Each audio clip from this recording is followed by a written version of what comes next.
Hello everyone, my name is Badsha. I am from Bangladesh. Currently I live in Hong Kong. I'm a final year PhD student at the Hong Kong University of Science and Technology. So before the last week on Friday, I came in the Facebook in a live session to deliver a information session on higher education in Bangla. Later I found some of my friends especially from neighboring countries like India and Nepal, they have requested me if I could make another session in English, then some international students could be benefited. So today, making this session was the main reason, just to help some other students, the aspirant students from the other part of the world, those who are looking for the opportunities globally after their graduation, especially looking for the scholarships for their MSc or MPhil or PhD in different countries like USA, Canada, Australia, and Europe. So basically, I have been in Europe during my MSc in Netherlands, and in between I started with Asian countries at AIT, Asian Institute of Technology. Later I moved to Germany for a short while, and then I returned to Bangladesh and started my teaching career at IUBAT, International University of Business and Agriculture. Then after another 2 years of teaching, I moved to Hong Kong with a PhD scholarship at the Hong Kong University of Science and Technology. So let's start this session.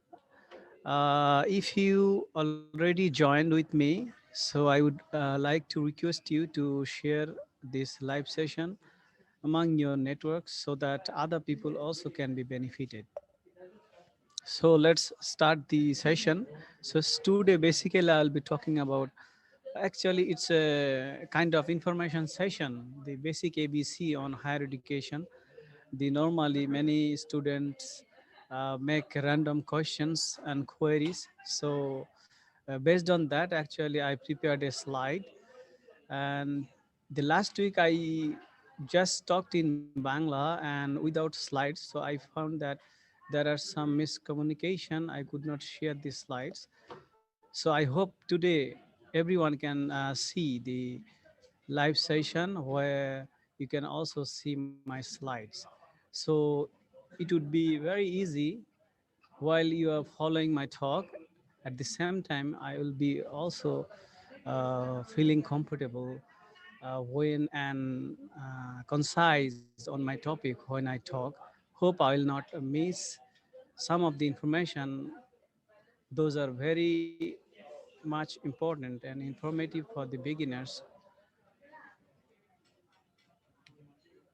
So if you see this slide, it's a literacy rate in the world. It means the globally, the the education level or literacy rate, which you can see very easily. Those uh, these are like the ultraviolet colors, having 95 to 99%, especially in those areas the literacy rate high.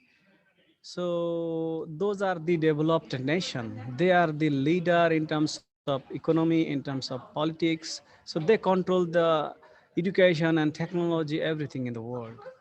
So this global map actually just postulating, just giving you a view that how the education is linked to the prosperous nation.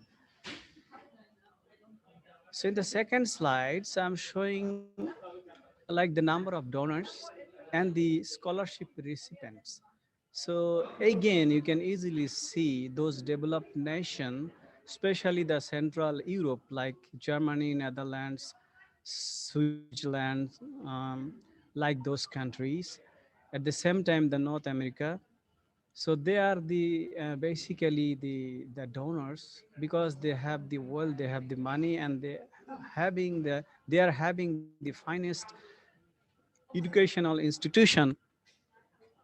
As a result, they have the ability to finance on the research and the latest technology innovation, where they need a number of students, the skilled and the talent students from the other part of the world who can support or conduct their ongoing research work.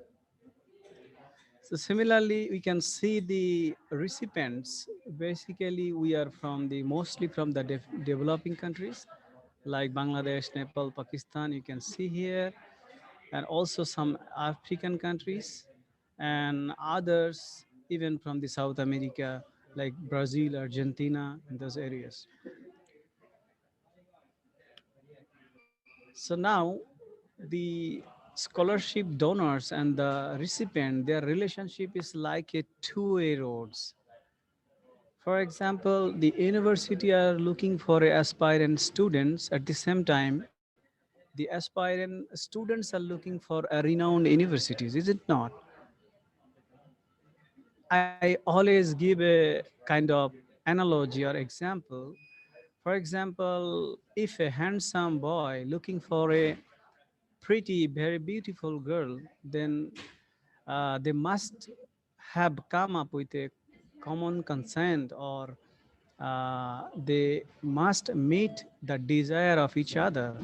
Unless until they do not meet that desire or the attributes, those who that kind of things or attributes they are looking each other to looking into each other, and they're expecting from each other, unless otherwise it meets, they cannot go for a relationships, or even it's like a marriage. You may have a certain kind of interest, like your bride must be very cute, then she must have a fair skin color, she must be a tall, so this kind of thing. So similarly, the bride also may have some kind of the other parties can have the similar attributes. So both way has to come to a common point. Once they match each other, then only the relationship can happen. Similarly, the university I'm talking about, the top university, internationally high ranked universities are always looking for the best out of best talented students, potential candidates. Similarly, the top student of the country, of a nation, they are always looking for the best institution. So as far as the higher education is concerned, basically, if you see again the global map, our first choice goes to North America, then maybe the Europe or Australia, the second or third. So why especially the North America? Especially it is top on the list for from the student side because of the diversity and the variety. Like they have a more than several hundreds of very renowned universities. They rank top and they are the leader in terms of science and innovation. And you have the lot of varieties. You can choose almost everyone can be covered based on their expertise and background. And the second thing is the unique higher education system. Basically, many of our Bangladeshi universities and also Asian countries, the top private universities, basically, they follow the North American system. So many of you are already familiar with this. Like we have the open credit system, like our grading system. So it is quite or comparatively easy for the private university students if they have a very good academic background and they are qualified, then they can easily choose the best universities and can get avail the opportunities or the scholarships. So, and the, the leading is, it means they are always coming up with the cutting edge technologies and they are the leaders. So anything anyone is dreaming for like uh, the qualification after the graduation, definitely if they consider after their graduation what would be their the like uh, how people will judge their degree, the qualification. So based on that, easily anyone can have the interest to go, or anybody can have interest or a dream to go USA. So in terms of challenge in searching the global opportunities, I put the three types of problems I listed here, especially the lack of information. This lack of information is not that it is not available, but it is available. But maybe the young generation, the young people, many of them, they do not know how to access, what to access. They need a little bit of guidelines, and that is what I'm doing today. So I'm helping them to initiate. I'll just tell them, teach them the ABC on the global opportunities, about the scholarship application process, so they can start with. And definitely over time, when they spend several hours weekly, then definitely after certain hour, certain days or month, they will be able to gather those information, and they will be suitable or eligible and quite confident to apply the top universities to avail the scholarship opportunities. Second thing is that lack of motivation. So many of us, always we think about our family background, or we think about our educational background. Definitely you need to have certain qualification to grab those opportunities, but sometimes it doesn't always link to your very high CGPA, but you may have other attributes, you may have other qualification that may be eligible or can attract the professors or the universities to recruit you as a research students. So first of all, you have to think about yourself, you have to be confident, you have to believe in yourself that yes, I have the qualification, I can grab the opportunities. If I am given the opportunities, then I can show my potential, which is yet to be explored. So, and the third one is the education consultant. I think the developing countries mostly, there are many kinds of institution.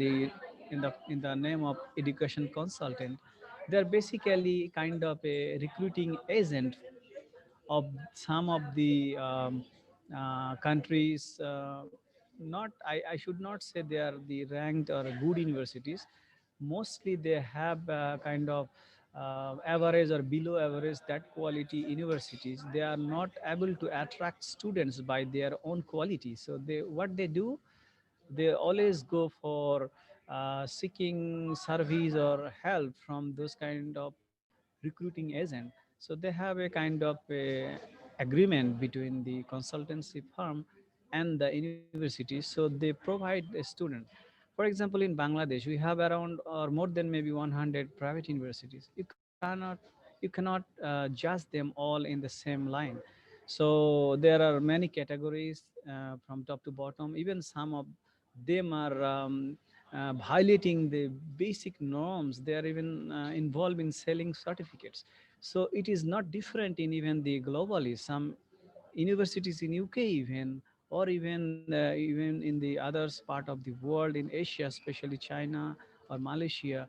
I have a direct experience from my relatives. Some of them already kind of cheated, or their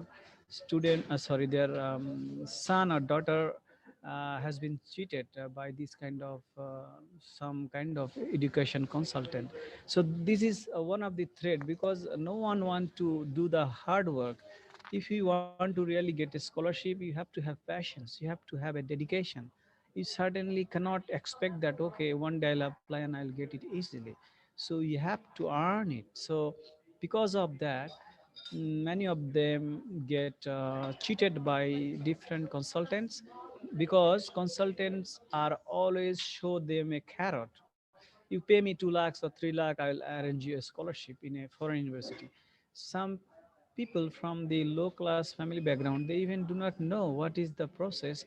Their family certainly start dreaming at anyhow they will sell their land or maybe property or even the ornaments of their moms, and then they will go with self finance or in the name of scholarship at certain fraction of tuition fees.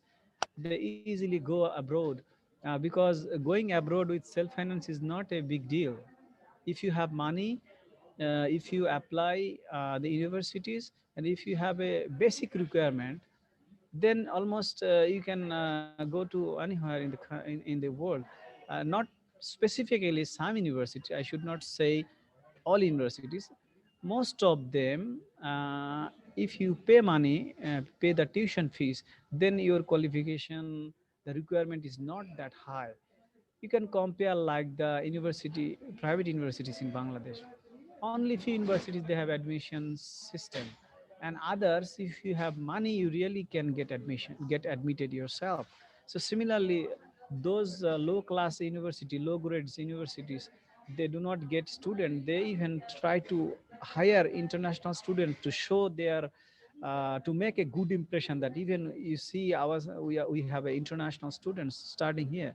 So that kind of way they go and recruit those local agents, and through which they recruit students, because the local agent, they also get paid a certain commission. For example, if you give a certain number of students, then if student pay several lakhs, then based on the total amount, the university will pay a certain fraction or a commission. Like if you sell a product on behalf of a company, you get enjoy a commission. It's like the similar approach they follow. So you can maybe then you understand. So many of them, why students like this kind of education consultant, because they don't want to spend time, they don't want to learn the process. They think that I don't have time, I have money, I'll pay and I go. No, it is a wrong way, because you have to go through the tremendous hard work. Even to me, I took 2 years. I spent dedicatedly several hours every week. Even then I emailed to professor kind of 500 to 1000 even to get a first reply. That's kind of dedication I had, and one day I was successful. So from my life, I also share some of my experiences, and then through which I hope you'll get some insight, and at least you will know the ABC, like how to start with. So let's go to the next. So today's contents basically will be talking about the scholarship, then the research grant, fellowship, research assistantship, teaching assistantship. Those are the kind of fund available for the higher education. Then what to apply, when to apply, how to apply. Then it comes home to contact, how to write an academic CV or resume, how to write an email to a professor. This is very crucial. I'll really dedicated few of my slides with a detailed explanation, even giving you some sample email write-up so that it can easily help you to understand and differentiate what is the good kind of email and what is instant delete kind of email. Then how to write SOP. SOP is the statement of purpose. I means why you go pursue a higher education. So there are some documentation. The documentation you will be needing in the process of your application. So I'll show a sample, and I'll show the way how you can start with, even where you can get some sample to understand the concept. Because from the blank, starting with the blank, you will be confused, and you will not be able to like prepare all the documents which you need before you apply for any international scholarships. Then how do I check the university ranking? This is also important. If you know this process, then you can easily protect yourself from cheating by that kind of in the name of education consultant. Because when they say to you a certain name of a university, then you can easily Google it, or you can visit certain website where you can check the international rank and the quality of the university. In that case, if you find those universities even beyond the even 1,000 or several thousand ranks, then you can easily understand the quality of the institution, the university. Then how to find professors directory? Like, this is very simple, but still some people get confused or easily ask question, even how do I start or write email to a professor? Where did I will I get their email addresses? How to get contact of a professor? So this kind of stuff I'll just discuss, and then hopefully you'll be able to like start with the process. So first of all, the scholarship is mainly provided by the developed countries and their government, because they have a yearly budget and a certain amount of like a money, or they have a budget. The different public universities, they put for a, or invest for the R&D, research and development purpose.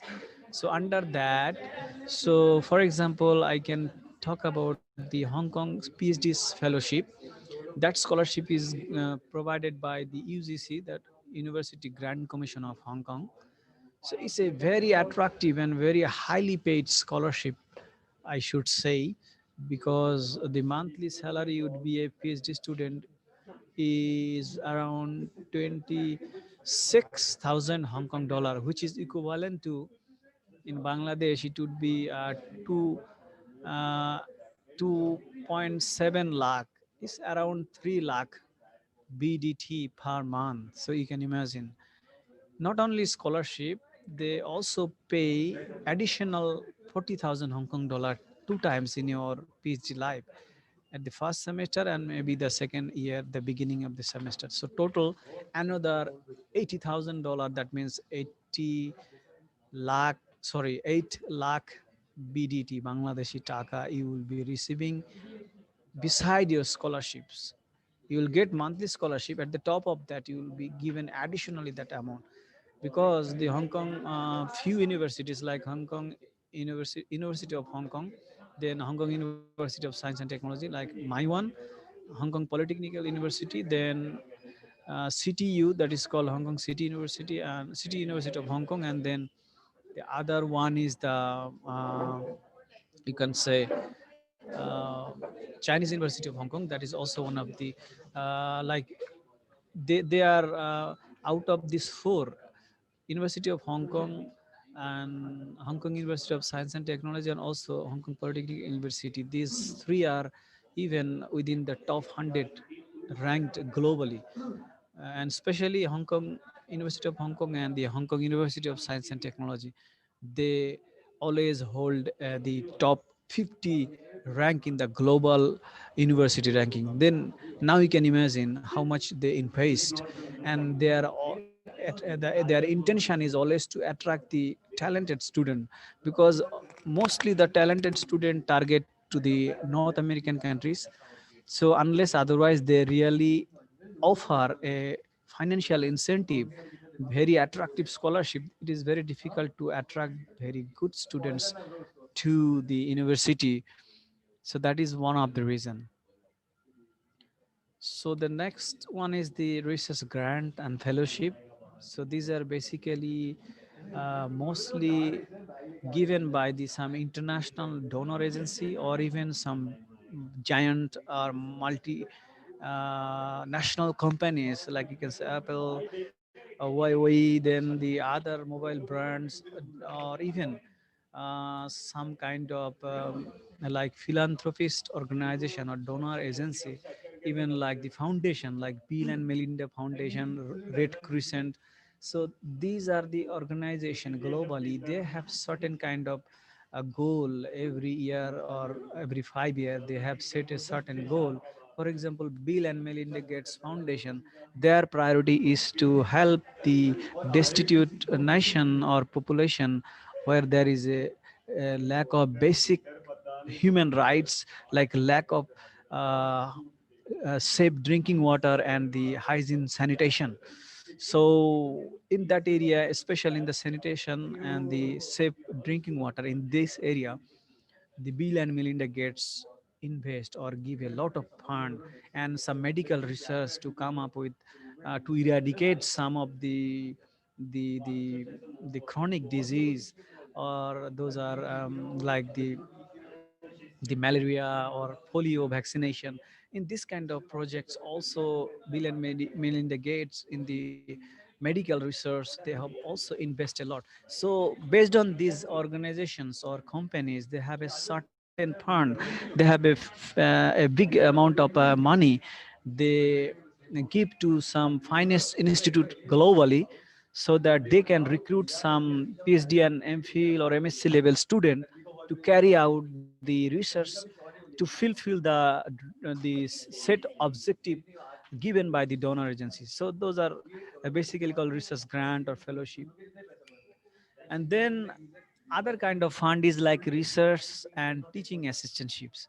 This is also very common. For example, this can be considered like, you can just think about like every university, every professors, they have a team, they have a continuous ongoing research projects owned by the government, sometimes from private sectors or international donors. So based on that, they have a regular research work. A professor is a very busy man. He cannot conduct or do that job physically. So he needs a team. So he recruit based on his work. He recruit the relevant, like the background holder or the type of student like he needs to carry out his research work. Then he can recruit. Sometimes he give a circular through some professional websites, and even in his own website or through university.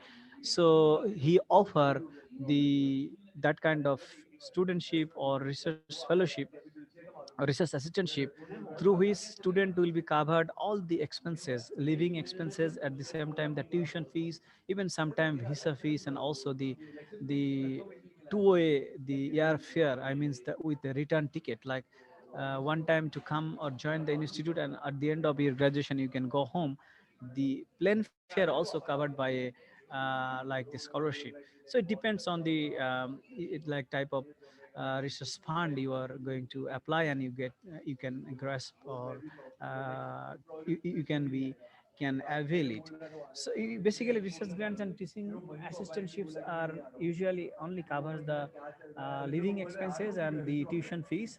All other facilities like the visa fees, I'm talking about the airfare, those are usually inclusive in the scholarship, because that fund is like much more than the usually the research or teaching assistantships. So what to apply if you like if I want to answer this question, then first it can be USA, Canada, Australia, or UK. The choice, it comes from the student's perspective. It depends on the student who is applying for that, and his what is his primary ambition, or like the set of goal. For example, few things student must consider before application, like you only go for study, or you go study and then you will get a citizenship, you will settle down there after finding a job. Then value of the degree, like what kind of like value or credential you are looking for, like how you sell yourself at the end of your degree, like your degree has to be reputed or credited by others. So what is your expectation?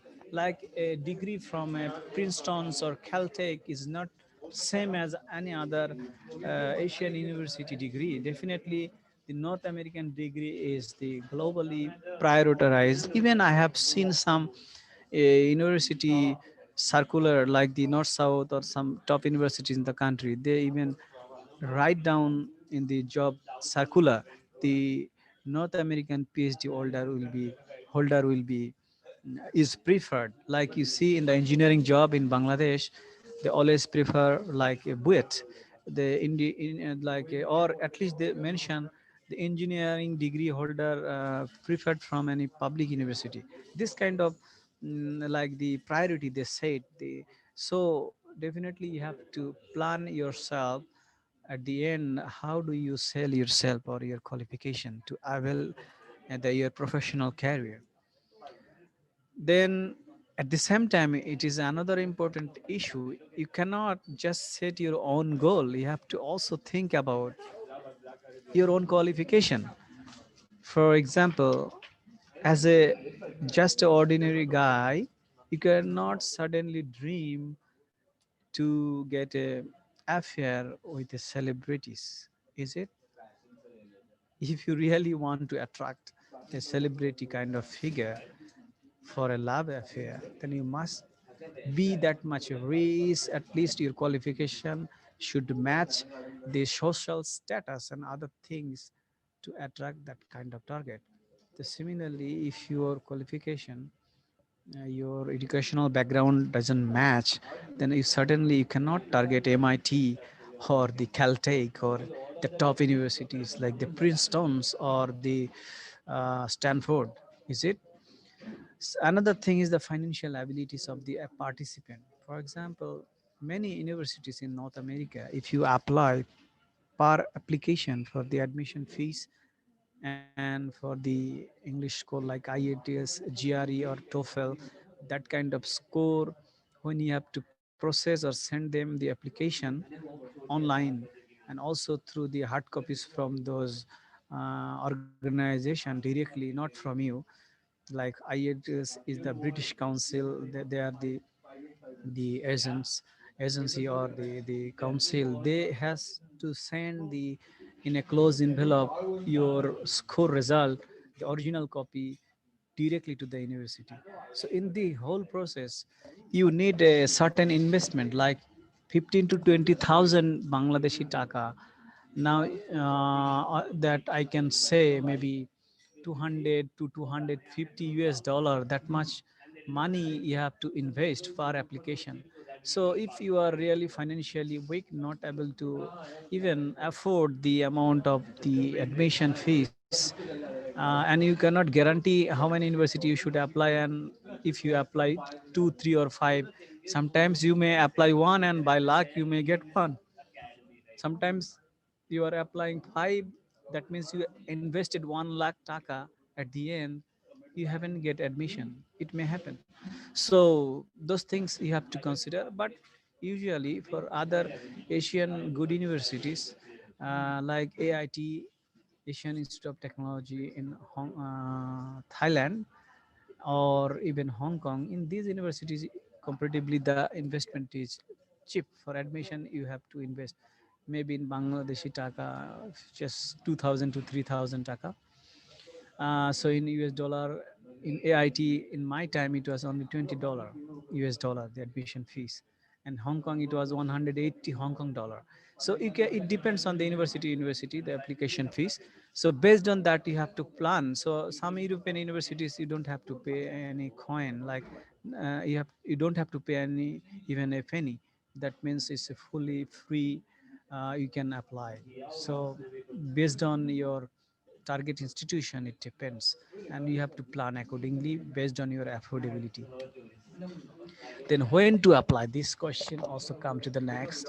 So this is basically, if you are a private university student, you are already familiar with this. The semester, actually it is not semester, I should say it's a trimester system.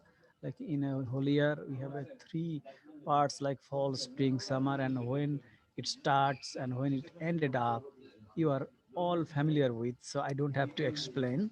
So still, the depending on the university and the country to country, it varies. They have a peak recruitment recruitment session. Like for for me in Asian perspective and also in Europe, I get mostly the fall semester, basically their peak recruiting semester. Like only in fall semester they provide more funding, and the many students get admitted compared to spring. So like even Hong Kong or even the Thailand, even the Netherlands, Europe.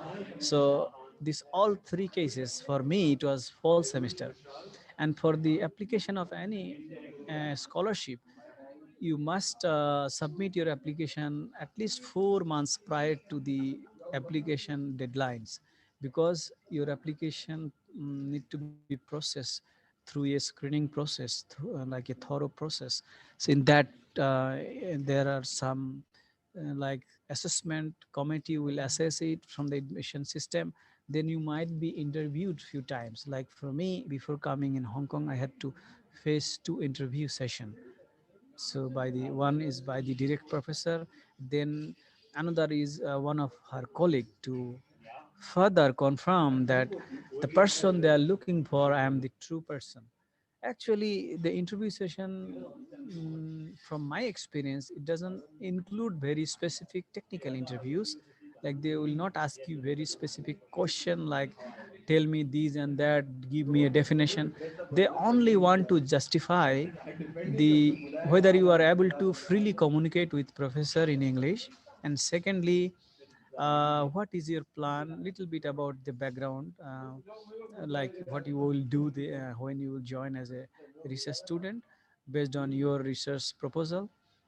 So this very basic stuff, and they want to be sure the paper you submitted, you are this true guy, because sometimes your paper, you from your CV or the academic certificates, it may be you may have a very high qualification, but many student it happened that in real life the practically the qualification of that student when you talk in person, in terms of talk, in terms of writing, it is not, it doesn't reflect that guys.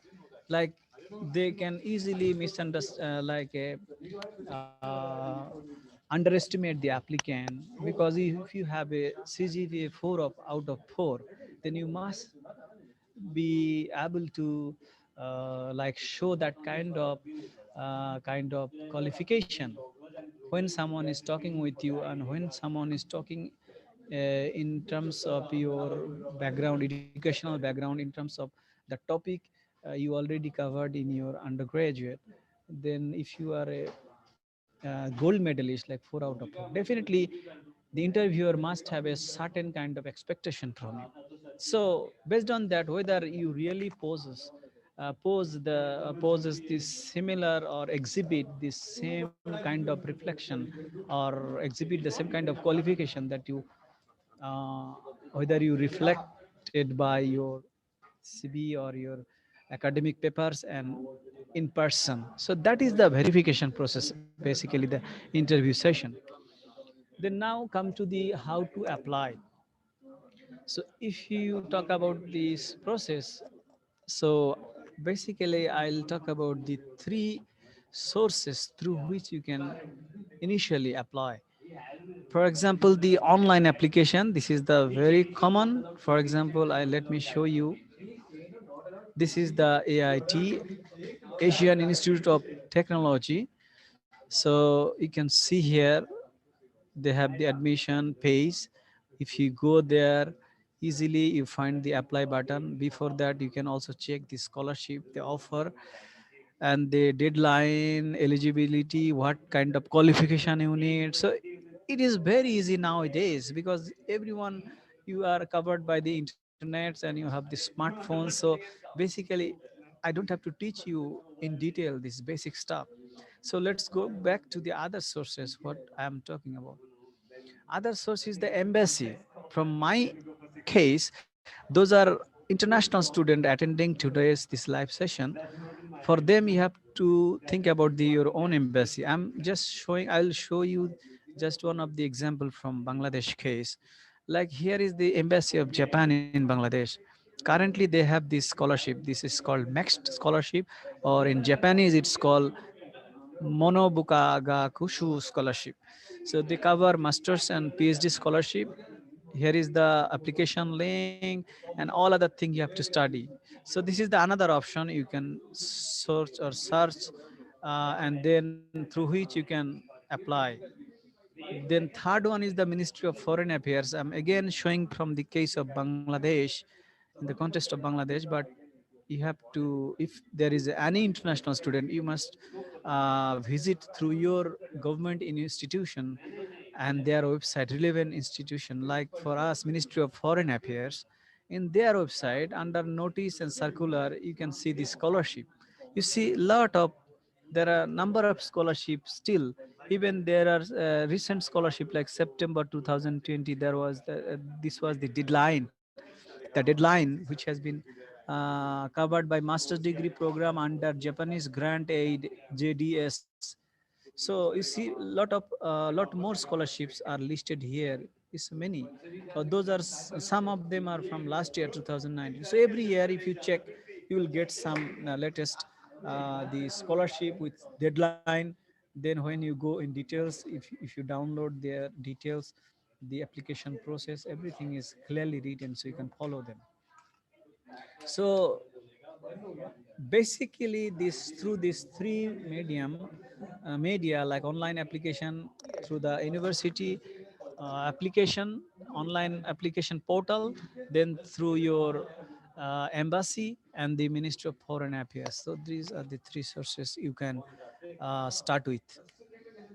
Then whom to contact first, this is the question. So as I said, definitely, most of the cases, the successful applicant are those who communicate these professors first. So, to communicating the professor, this is very important and the crucial issue. You have to be serious on this. Before processing application, if you can get a positive reply, or if you can convince a professor, like I did in my time, every time I first convince a professor, then I applied under the recommendation of the professor to a certain degree program or then certain scholarship. Then I was successful. So for you, my suggestion is better you start writing email first to show your to show your qualification and potential. Then a supervisor or your educational the professor, when is convinced on your qualification, then rest of the process, even your professor will guide you to follow the rest of the process, and everything will be very easy for you. So here I can show the one dedicated website. Here you can find lot of details, example of the emails, this and that. So I'll not go in details. Rather, I have an example email that I can share with you, and then you can easily differentiate which one is the best or good kind of email, or what you should include when you're writing an email. So for example, you just go through this email very quickly. For example, I'm talking or writing an email to Professor Damir.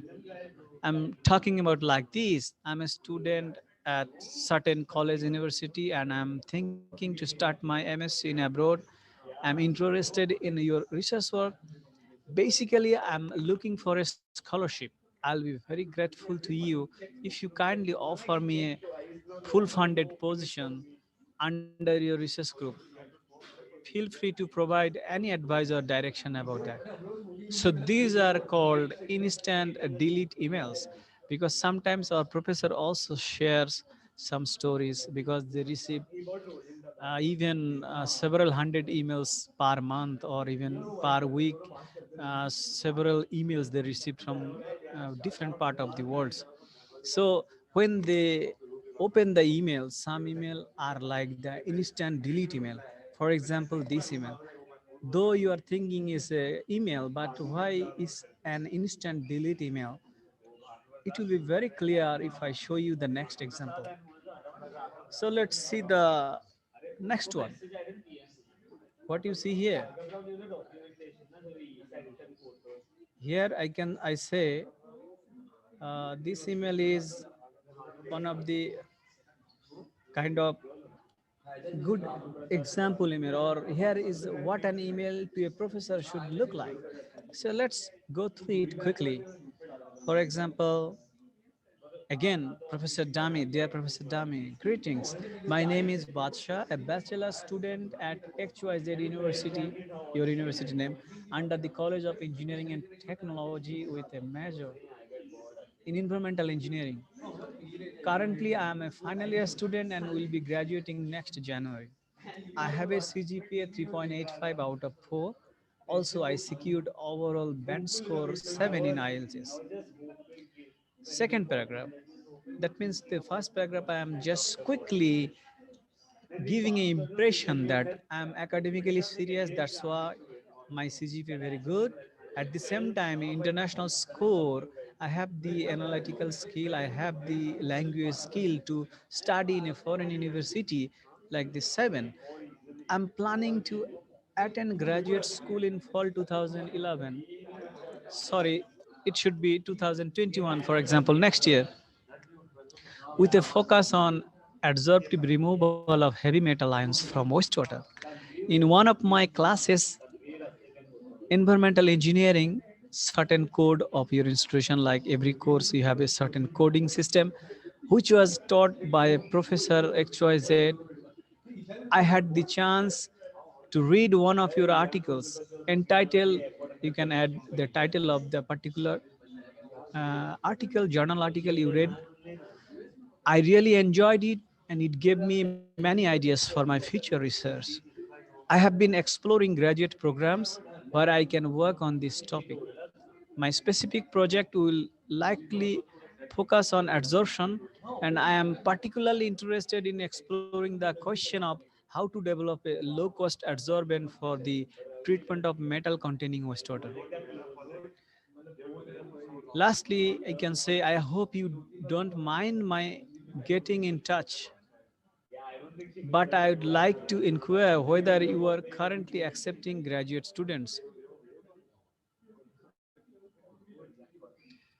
If you are, would you willing to talk to me a bit more by email or phone or in person if I can arrange a campus visit? Sometimes it happens. You may stay in the same country, so you may personally visit the campus and attend the interview with the professor. And about my graduate school plans, it means you are showing interest to discuss. I have explored your department's graduate school website in detail, and it seems like an excellent fit for me because of its emphasis on exactly on the topic I mentioned earlier. But I still have a few specific questions about my research topic that I would like to talk to you about. I know you are very busy, so I appreciate any time you can give me. Thanks sincerely, your name. Now we can easily differentiate. The previous email I said it is a, there is no specificity, there is no like a the concise thing what you want to tell. So professor has no idea about yourself, so definitely he will not be interested to respond your email. But if you write this kind of example or sample email, almost it is guaranteed that you will get a reply. Either he say that sorry I do not have fund, or I'm not in a position, or my group is like already filled, I have no open space, maybe you can communicate me next time, or a professor can suggest based on your background some other colleagues who might be looking for some person like you. Sometimes it happens, professors say sorry I cannot help you, but would you mind if I forward your email to one of my colleagues, because I know he needs or he wants to recruit a student with your similar research background, or he has a like open position to recruit somebody which is relating to your topic. So it may happens if you are lucky. So now you understand the thing, but if you specifically discuss the specific points why is this email is good, because it shows you are serious and well qualified. You have done thorough research and utilized all the freely available information on the website. You have specific plans which have yielded a specific questions. You are familiar with the professor's work. You respect the professor's time.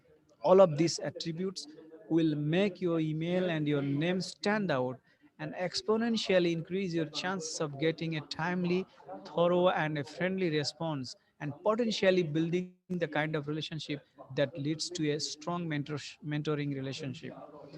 If the professor doesn't respond in a week or so, send a follow up email gently reminding them of your initial email and asking again for their response. If they ignore you again, best to probably give up. Then better not to bother him. That means either professor is not interested in you or he has no time. So better to seek or pursue to some other professor or invest time. Then how to write an academic resume.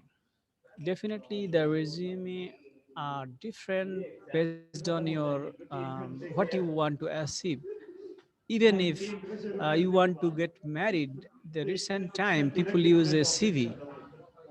Definitely the CV prepared for your marriage, which covers mostly family background information, blood group, those are your height, skin color. Those are not interested to the professors or for the academician.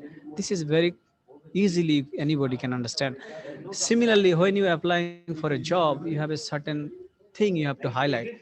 When you are applying for a academic position or for higher education, then you must have a certain format or writing your you have to write your CV in certain way.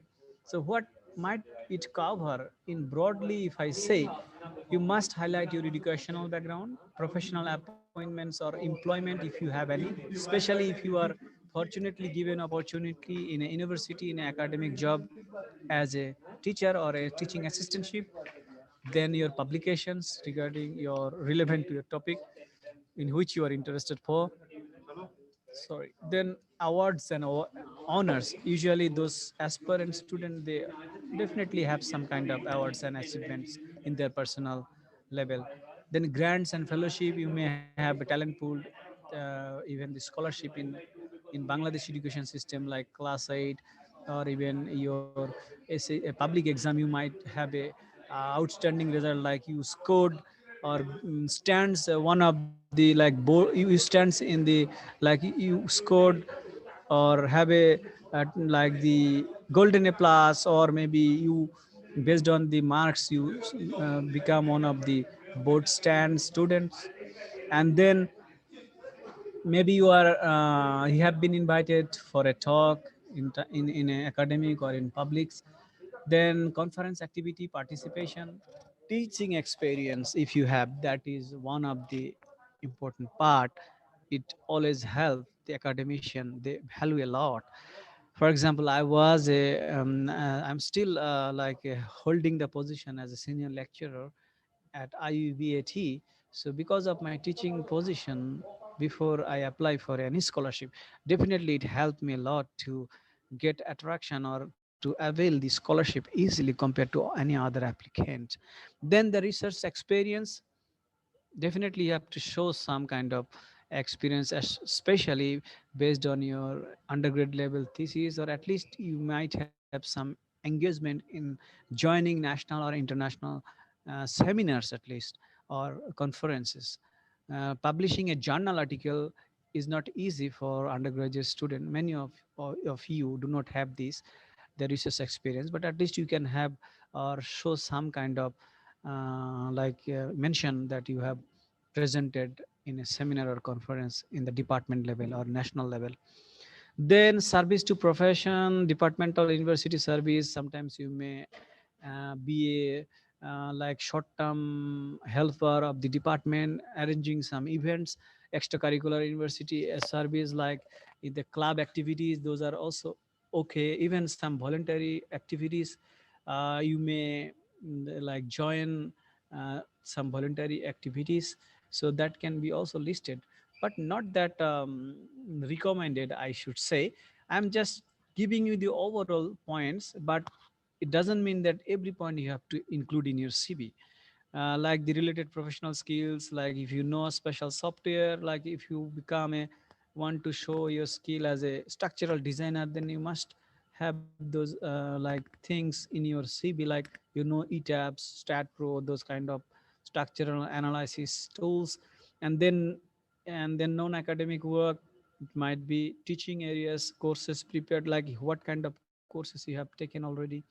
And then languages, like especially like English as an international language, definitely where you are going to apply or joining as an international student, the medium of instruction will be English. So you should have like show the potential. Either you can mention that your undergraduate study, previous degree was from a institution where the medium of instruction was English, or you may show international this testing score as IELTS or TOEFL, like that.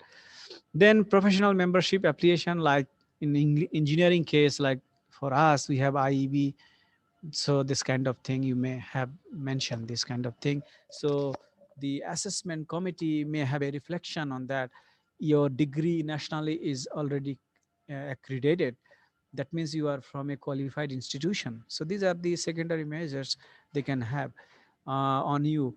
So let me show you one of the sample CV. I would not say this is this is like the best CV, I should not say, but I should say this is one of the CVs that I prepared, and I get at least the 4 international scholarship using this format. So this CV can be downloaded from my web page. Oh, sorry, this is a kind of old CV. Let me open my latest CV, uh, academic resume, or maybe I can go back to my resume page, education hobby. Here, here is the latest CV that I have. So from here, I have recently modified little bit, maybe that much thing you don't have right now, but still you can follow it. And whatever you have, whatever qualification you have, you can fill in, and those qualification you do not have, you can just discard it.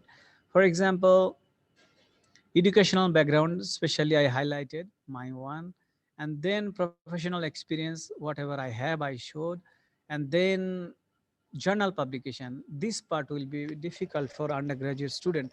At least you can mention here your qualifications, especially like any conference proceeding. At least if you present any paper in a conference, then that conference proceedings you may uh, add here under publication. At that, in that case you can mention the publication, no need to use the journal, that term.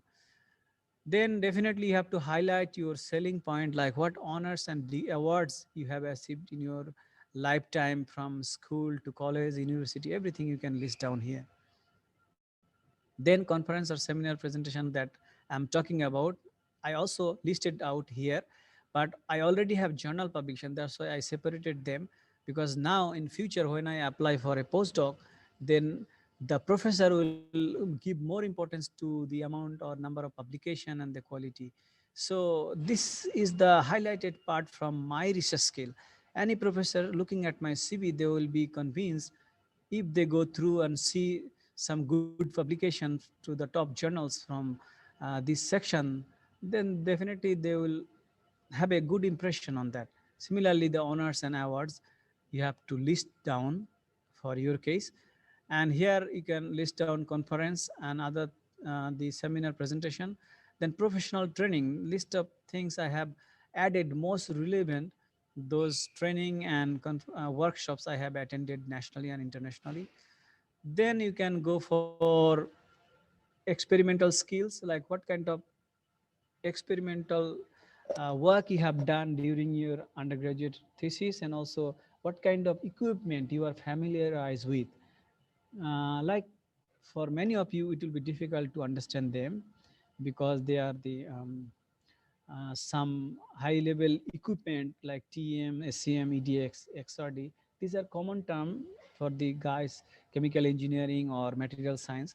The field now I'm studying with, like I'm focusing with the kind of study like IC, ICP, AS, TOC analyzer. So these are basically the equipment which can be used to measure the water quality parameters, different ionic concentration, or metal ion concentration. So these are the stuff.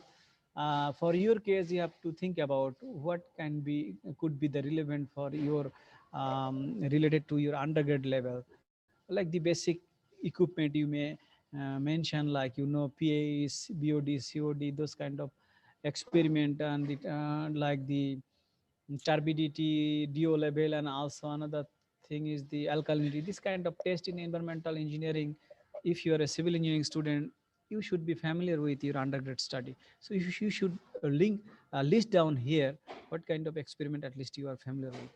And then here you can list down your core courses, not all the courses, just very core courses from your undergraduate, especially in the final year, which are relevant to your ongoing kind of the research topic. Like you prepared a research proposal, based on that, those are the match or the best match courses you can list down here. You don't need to list down all the courses from your undergraduate. For me, I have, these are all the courses I have done in postgraduate, even not even it is undergraduate. Like from masters and PhD, I have covered these advanced courses, so I have listed down in future.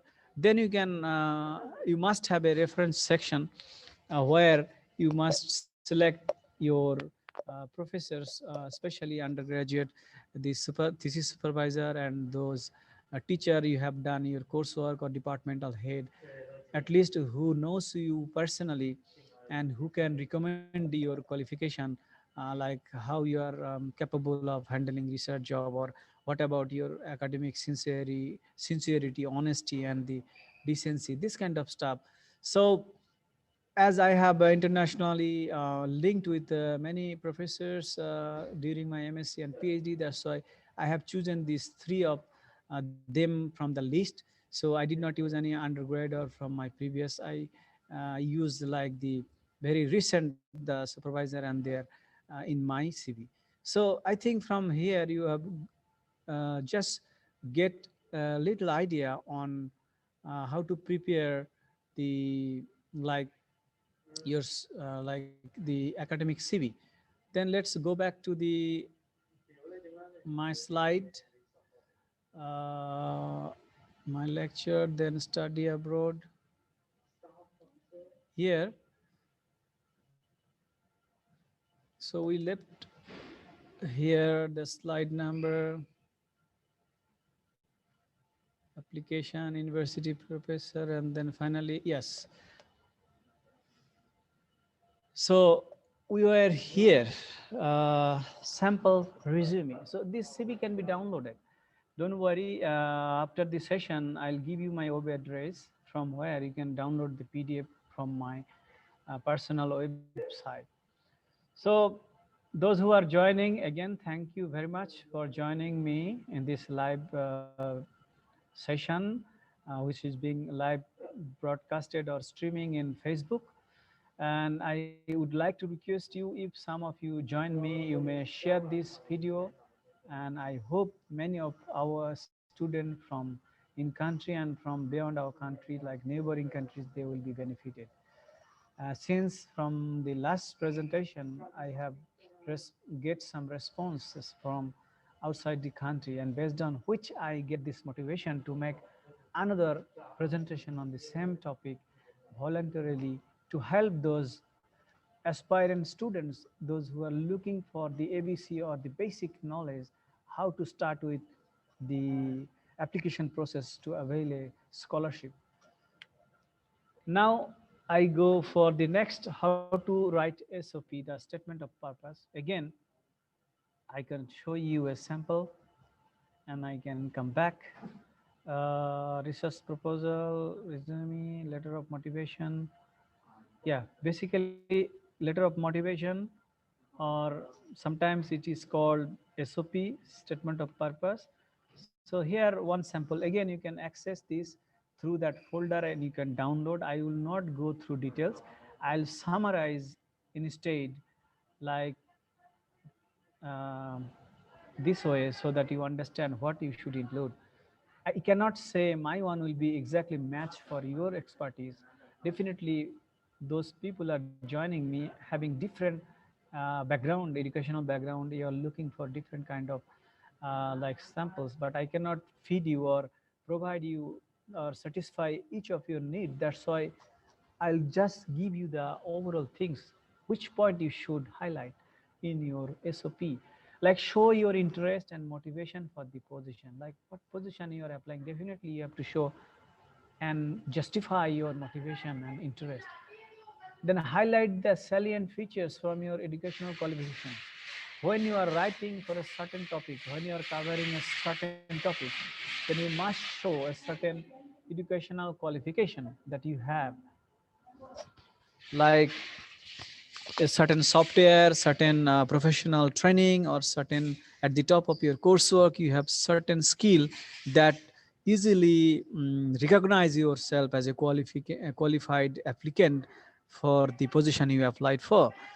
Why do you think that you are the best candidate for the position? That is one of the important question for yourself. You must highlight this point as a candidate, that why you are the best candidate.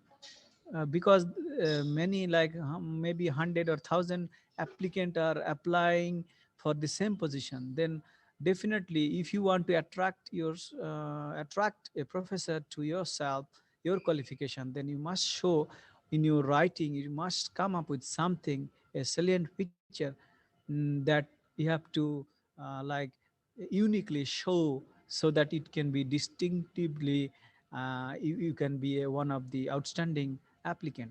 How will the position help you to reach your desired goal? Like how will the position help you to reach your desired goal? That means uh, your your qualification, and then what position you are applying, how it will help to fulfill your desired goal. Like at the end of your degree, what professional career we are going to choose, and how this degree or this achievement will help you to achieve so in the future.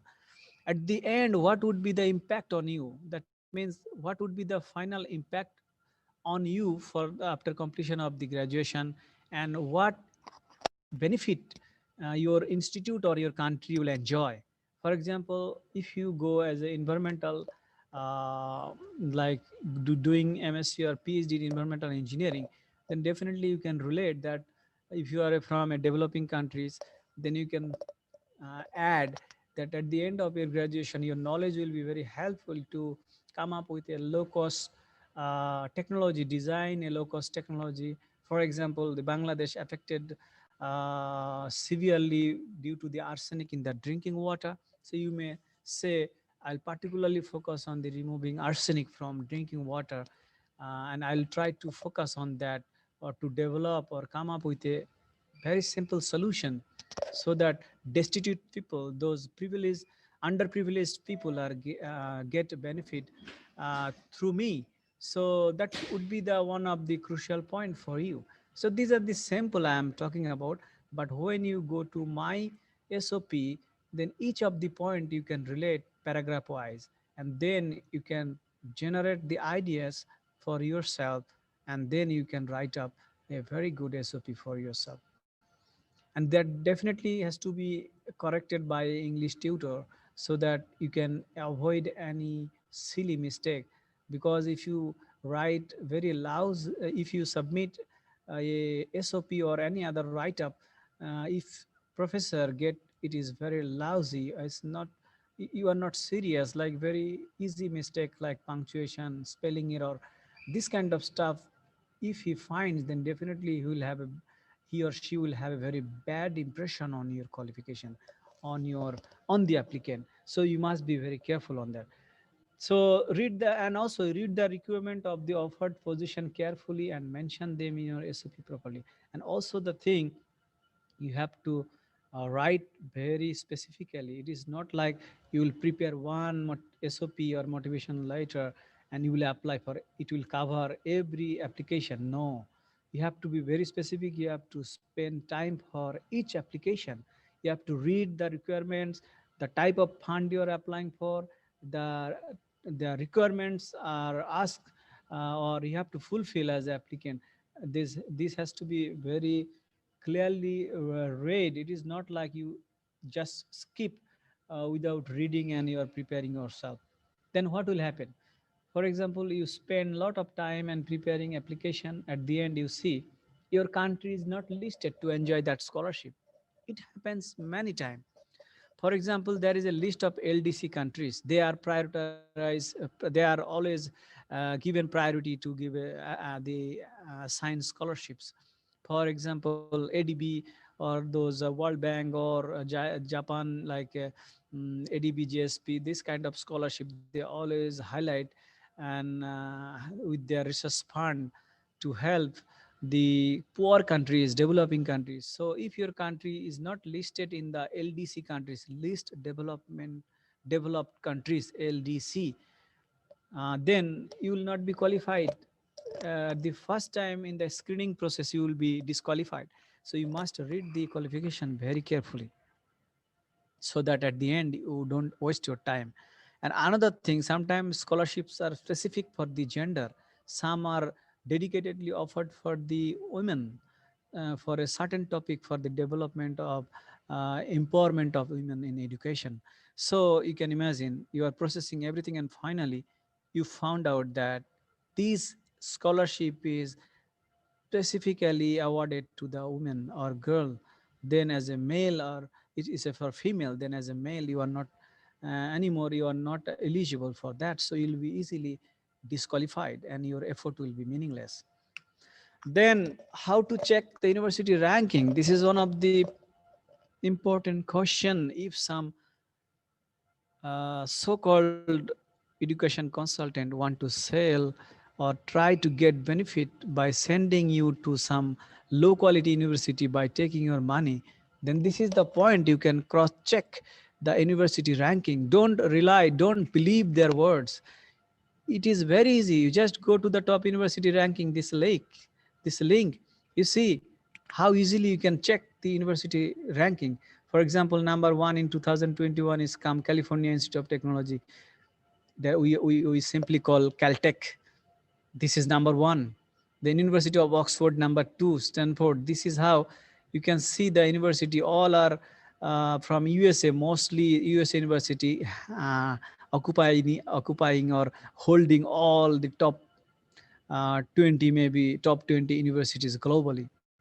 Now come down to the next, then you will see some other university up to 50. Let's see. Here maybe some Asian university you'll be seeing. Here, Tsinghua. This university came in the list 47. The Chinese university, the one of the very top university in Asia. University of Hong Kong, it is 44. You see here. Even the in Asia, these university are competing and they are having top in the global ranks. So this is how you can check. And then even the Australia, you see University of Melbourne, Australia comes on 33. Similarly, if you go even next, in the top 100 university in the list, it is really difficult to get admission if you are from a low level or mid level or not a that ranked institution. For example, India, Nepal, Bangladesh, if you are not from like BUET, if you are not from University of Dhaka for Bangladesh, or India, if you are not from IIT, the 5 IITs, they are the top in the country, or you are not from the Nepal, like there are some in like top public universities, then it is very difficult to target top institution. So if you are from a top private universities from your country, I should suggest you can go for other like beyond 100 200 ranks. that would be, or beyond 500 ranks. Still those universities are good, but your chances are high to get a scholarship. Even for the Hong Kong University of Science of Technology, it came in the 59 in the global rank, though last year it was below 50, I think 47. Okay, so this is the my university. It's ranked 59. So definitely now you can say I am from Bangladesh, from a private university. How come I came here? Yeah, you can say, but before I come here, I have international degrees. Like in Netherlands, I did my master's degree. I have some international exposure. Based on those achievements, maybe it was easy to get accepted here and avail a scholarship in this kind of reputed, international renowned and finest institution. So I don't want to demoralize you or demotivate you. You may try also the best of best universities, but I'm saying that the chances will be lower if you do not have really outstanding achievement in your profile, personal profile. So in order to get respond, initially you may start with at least master's level. You can start with some European, some 200, 300 rank universities. Once you are done, you have a MSc degree, then for the next level PhD degree, maybe you can target the top universities. That is my personal suggestion. So next, now go back to the other thing. Oh, I have already the other university. There are two kind of. I was talking about the university ranks. You can check through different websites. So this was the World University Rank. This website, and this one is the other website like top universities. In their website, it depends on the type of website you are going through. You see here, even the National University of Singapore came 11, the Asian university. Then Tsinghua University came in from China in 15. Similarly, Hong Kong University of Science and Technology, my university came 27, top 27. Whereas in the other website I have shown you, it was 57 or 67. So this varies depending on they have certain criteria parameter to rank the universities, and the certain university ranking organization, they have different criteria, and based on that definitely the rank slightly shift a bit from site to site. You cannot expect that will be the same or constant ranked the universities. So whatever, if it is listed within top 100 universities, no matter which position it is, definitely you can say they are finest institution in the globally. And you must be one of the luckiest guy if you are given opportunities to pursue your future career or studying masters or PhD in those kind of institution. So now let's go back. So you can easily check your university. If some educational consultant firm suddenly offer you some scholarship, so-called scholarship, in the name of so-called scholarship, and uh, like try to promote or attract you with some money, that if you give me some amount of money, then I will arrange your scholarship, I'll send you abroad. Please don't be attracted to those kind of recruiting agent. You don't need any third party. If you are capable, usually those aspirant student goes with foreign scholarship like me. No one go through any education consultant. They are self-reliant. They are having that qualification. You must show your abilities also, that yes, you can process the whole thing by yourself. You don't need a third party. And this is how you can really go good universities, and your degree at the end of your graduation, you can sell it. It would be credited, it would be reputed, and definitely it will like help you to go and pursue your future career. And with a foreign degree from a low class universities, where even your own home country or your native country will not give value, they do not recognize that degree, that is even more than shame. Like your family and you both will be like easily underestimate, and people will laugh at you. Okay, this guy did a degree from certain kind of university, Nobody heard about that kind of name. Or even the interview board, if you apply some university, like for a teaching position after having MSc or PhD, your degree is not recognized, and the in the interview board, if they laugh at you, they say what kind of university it is, then it's really a shame.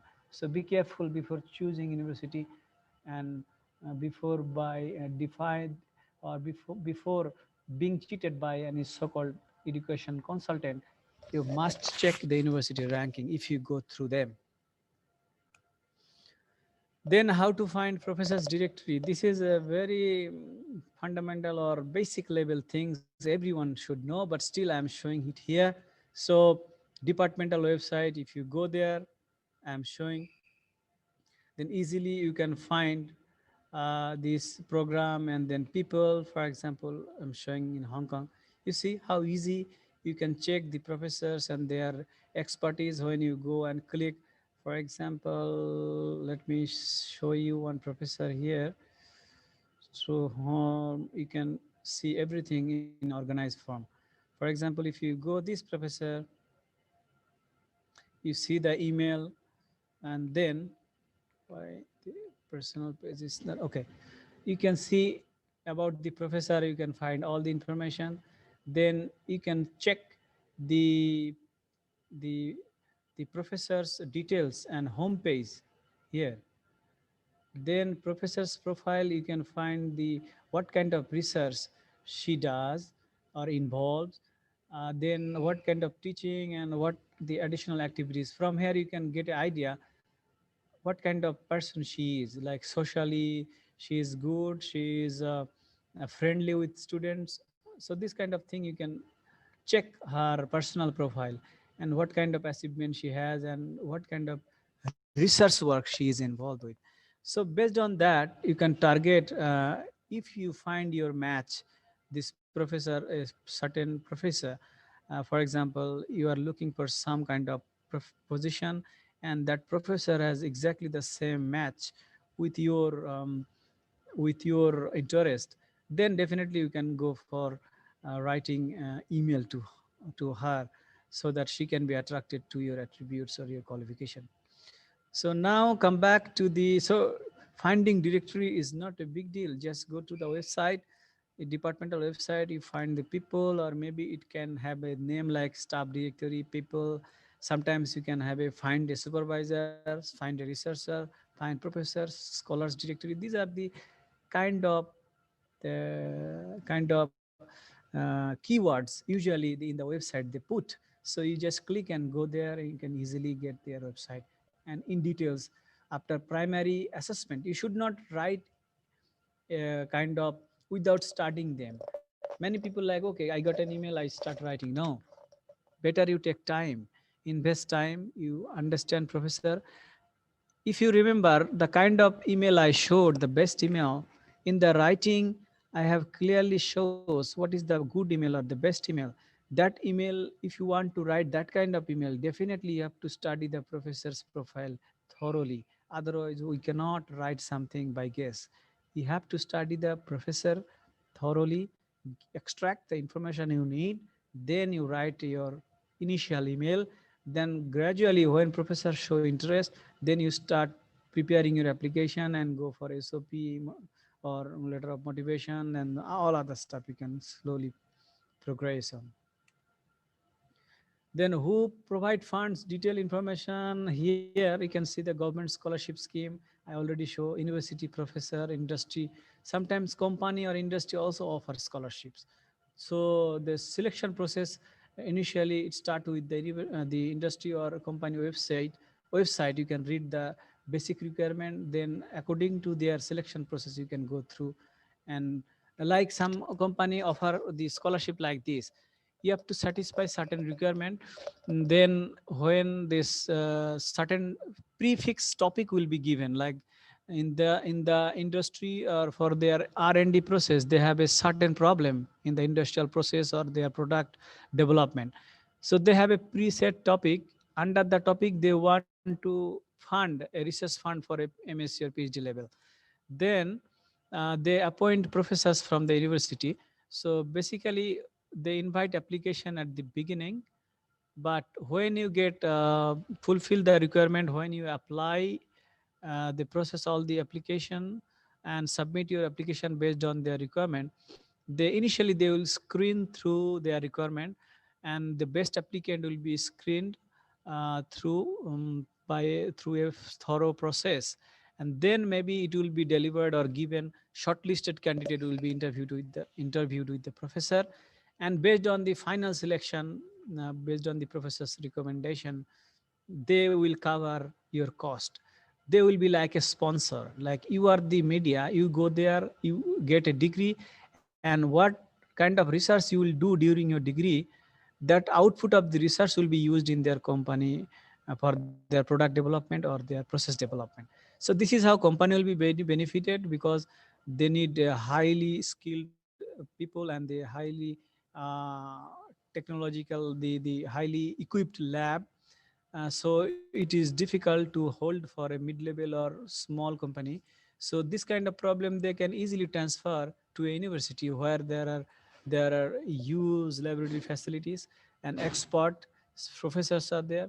Then they need only the working manpower. That means the student who will be the helping hand of the professor.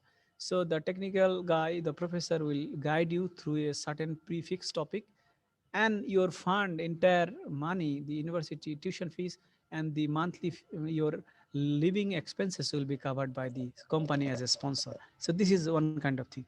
And then international donors, ADB Bank, World Bank, every year they have a certain goal, like SDs, SD, like sustainable development goal, SDG goal. Like these kind of things they have. Based on that, they have a certain area of priorities of a certain countries globally, especially the developing countries, or LDC listed countries, least developed countries. So from that website, even ADB Bank, World Bank, you can just inquiry the opportunities, whether any is there any. Then Rotary Foundation and Bill and Melinda Gates Foundation, DAD scholarship, DAAD, sorry. So that is basically offered by Germany. And then Erasmus Mundus is a European scholarship.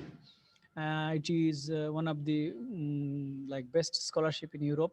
If you get this scholarship, your degree will be shared by 2 or 3 universities. That means if you get a PhD scholarship in Erasmus Mundus, that means you spend maybe 1 year in Germany, then the second year maybe in the Netherlands, and third year maybe other universities.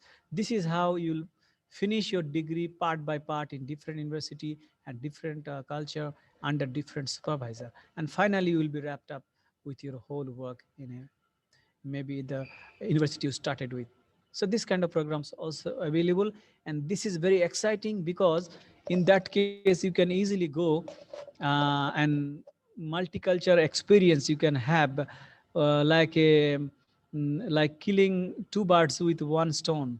You are getting one scholarship, at the same time you are getting like living experience and multicultural environment, and lot of international communication, and you can build up your network internationally through these opportunities. So many students prefer this kind of scholarship.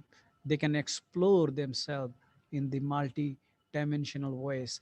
And then the Commonwealth scholarship is also one of the best scholarship. They have a listed Commonwealth universities.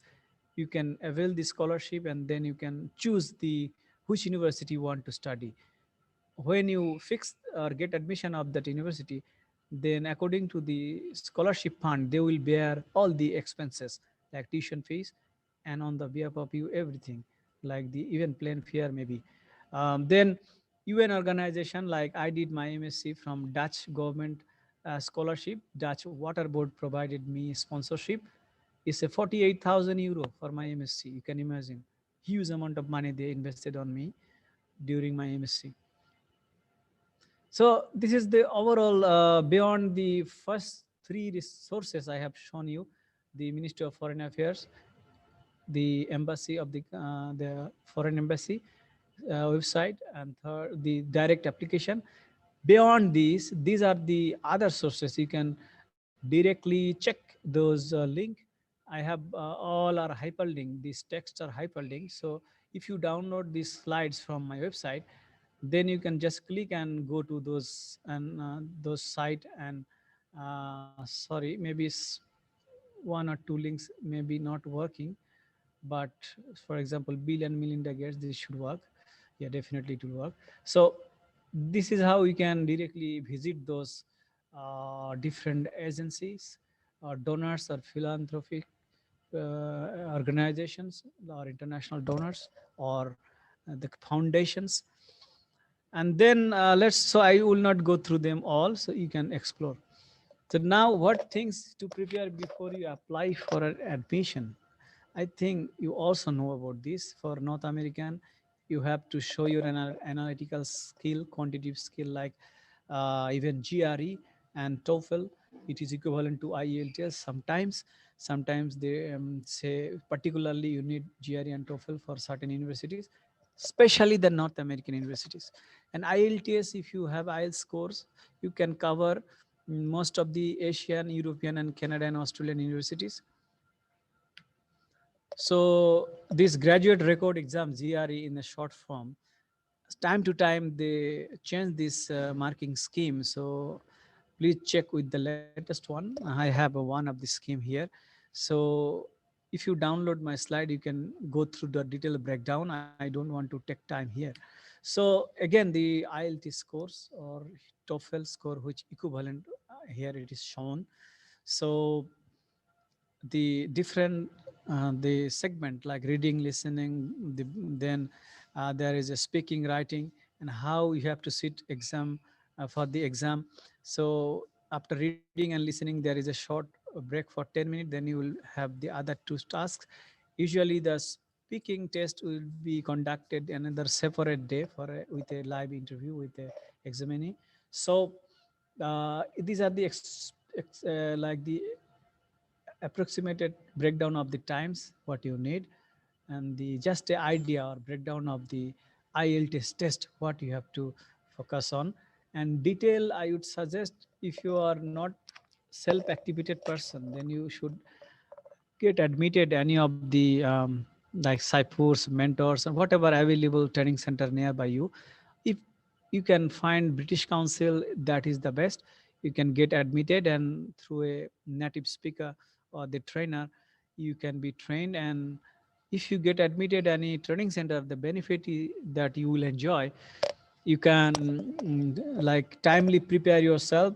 You will have a routine study scheme, because many student can go with a self study mode, like they can manage time, and daily they have like dedicated hour to read and improve their skills. But some of them they cannot read by themselves. They need a like guidelines or a mentor, so with which they can follow a certain like they can attend class, and every class there are some uh, activities involved, so through which you can train with a routine work. And in the training center they will arrange some mock test. Mock test, it means before doing the final test, you can just imitate the test. I mean the kind of demo test, through which you can just attend kind of IELTS test. And then they have a set of question. You can make a like a test exam, and then you can see the score level. And based on that, you can have a confidence when you can make like average score at least like 6.5. Then you can be confident that in the real exam, either you will have the similar score, or even sometimes you may have a chance or like getting the better score. So choice is yours. If you can prepare yourself by reading online content and by books, that is good. If you can't, then I suggest you to go and enroll yourself to any coaching center. I don't want to advertise for any specific one. Better you give priority which one is nearby you from your location, is convenient for you. And the and another thing is, if it is like a British Council owned center is nearby, then I definitely recommend you should go there. Though cost will be high, but it will be effective for you to really get a good score. Then what kind of score level? It has a 0 to 9, the maximum score of IELTS. Just giving you idea, well, like what are the different score means, like the 5.5 modest user. Actually, for academic skill, you should expect at least 6.5 overall band score, and 7 is good. Some university even ask 7.5, and you can understand Harvard University is one of the top 10 global universities, sometimes 2 3 ranked in the international rank. Then definitely their requirement is will be so high. You can just imagine 8 is the requirement for admission in Harvard University. Then the frequently asked question usually like, is CGPA a factor to obtain a scholarship? Yes, definitely. Based on your paper when you process application, definitely based on your submitted transcript. First, the assessment committee or a professor will get an idea about you, that okay, this guy qualification of this guy is this. If you are academically serious guy, definitely you must have a certain CGPA. I say it should not be 3.5 if it is out of 4 scale. I prefer if it is 3.8 or 8 above, that is really good CGPA to easily get international scholarship. Though only CGPA is not the fact, your CGPA might be little lesser, maybe above 3.5. But if you have other skills, you have a journal publication, you have a conference proceeding publications, or you have other achievement which distinctively show your skill or potential, or you have a work experience in the field you are applying for your position, then definitely, like as a structural designer, if you have a experience in the real like structural design firm for 2 years, then if you apply for the structural like in the structural engineering, in that part, if you apply for a scholarship for higher degree, this experience will be definitely counted. And despite having little bit lower CGPA, still you can fill your gap, or maybe IELTS or GRE. If you have a very outstanding or very good score, that can fill this gap. And this is how we can be like easily a potential candidate for securing a scholarship opportunities in a good universities. Then how much CGPA should I have? I already told you it should be above 3.5. It is the indication that you are serious academically. If it is less than 3.5, I can't say then you can't get a admission or scholarship, but chances become lower compared to those people having higher CGPA. What is full funding? I already explained. What it means, it will cover your tuition fee. It will also cover your educational expenses like tuition fee and living expenses. It's like a salary. What is partial funding? Sometimes university have some own fund. They may give you partial funding, like they will give waiver in certain fraction from your tuition fees. Say out of 100,000, say they say 50% scholarship. That means you have to pay 50,000 per semester. Which university is a good for civil mechanical? These are the this kind of question is meaningless, because as an applicant you should be able to find them, because in the university ranking, in that website I have shown you earlier, you can easily go and select subject specific, subject wise and country wise or continent wise. You can find the best universities based on your qualification, your major or your department. You should select your university. I cannot answer a student about his I cannot select a university for a certain student. I cannot tell a university who is suit you best. It is your task, it is your duty, which university will be the best match with your qualification. It is your duty, definitely your duty. Which scholarship is the best for me? This is again is a nonsense question.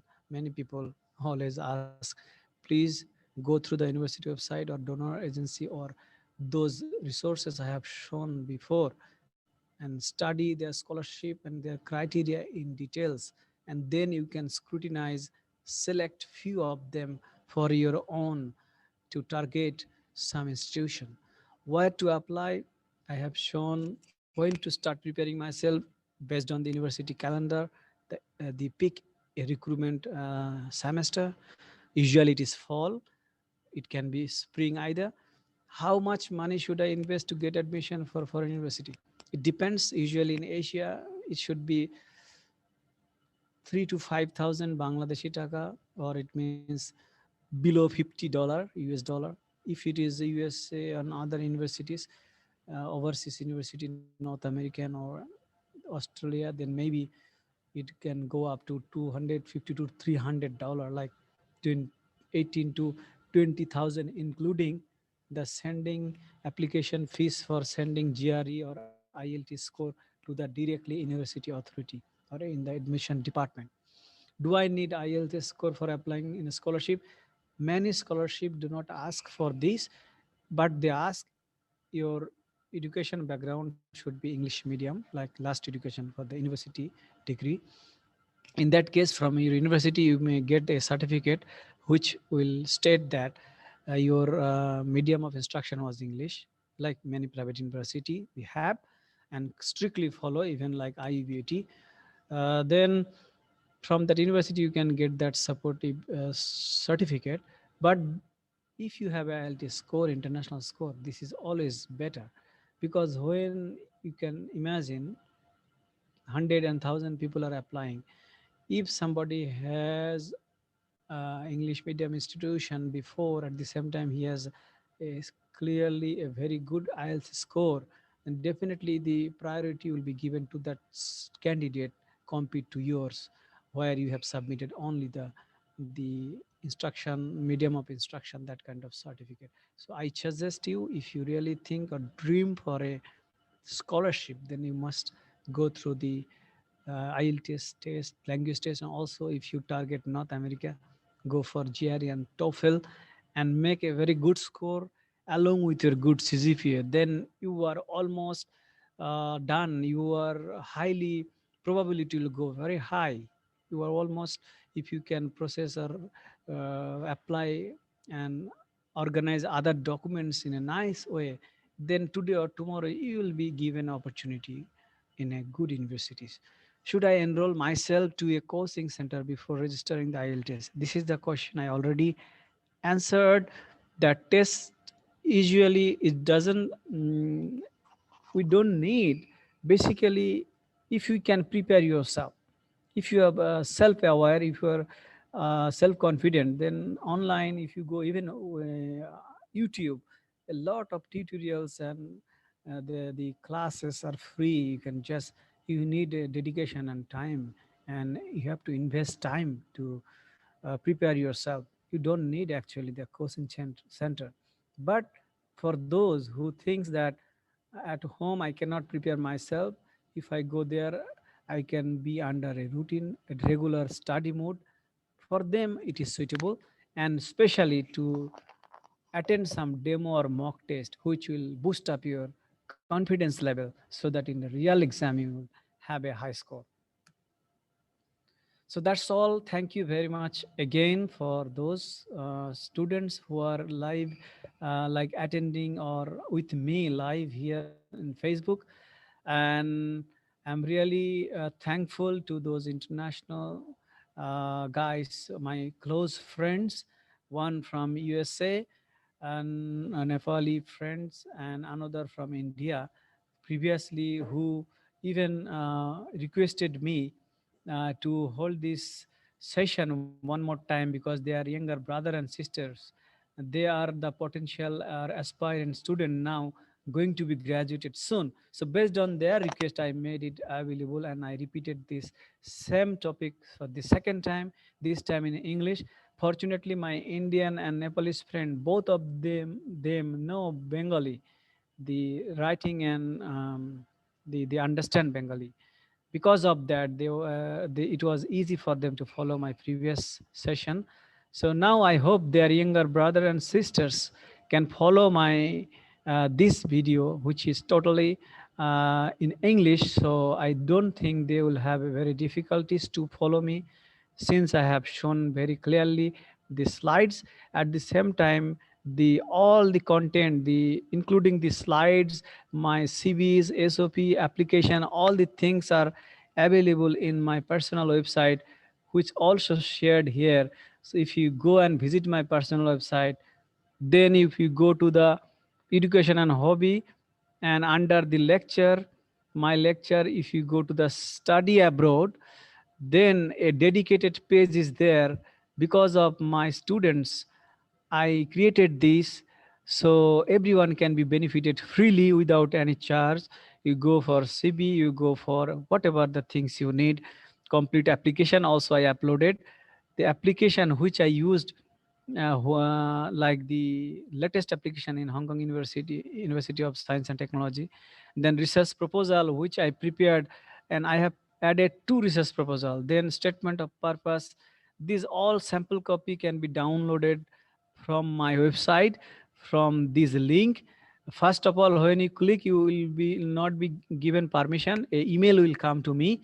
Then I'll definitely accept and allow you to download the files. So don't worry, just if you need, you go there, you access all the resources which are prepared, including my slide. You just go and download the slide. Here is the PDF download link. If you click here, then I'll get a request, and based on that, I will definitely uh, give you the access permission. So that's all. Again, thank you very much, and hope to see you again. Or if you have a specific question, then feel free to write me an email. That contact also, the several contact you can find in my web page. So if you go there under my contact, then I have several email addresses. I always check them like daily basis. And also Facebook Messenger, if you write me, I hope I can respond to you quickly as much as possible. Usually I don't take much time to respond people. I because I my philosophy is student priority is the first. So during my teaching life, this is my philosophy. So I always prioritize the need of student. So hopefully I'll be available to any of your further query, and I'll be really be happy if someone is benefited to seeing this, watching this video, and found it really effective as a beginners. Then that is my kind of achievement, and making this event would be a great success. So thank you very much. So I'm going to leave from my live session. Thank you.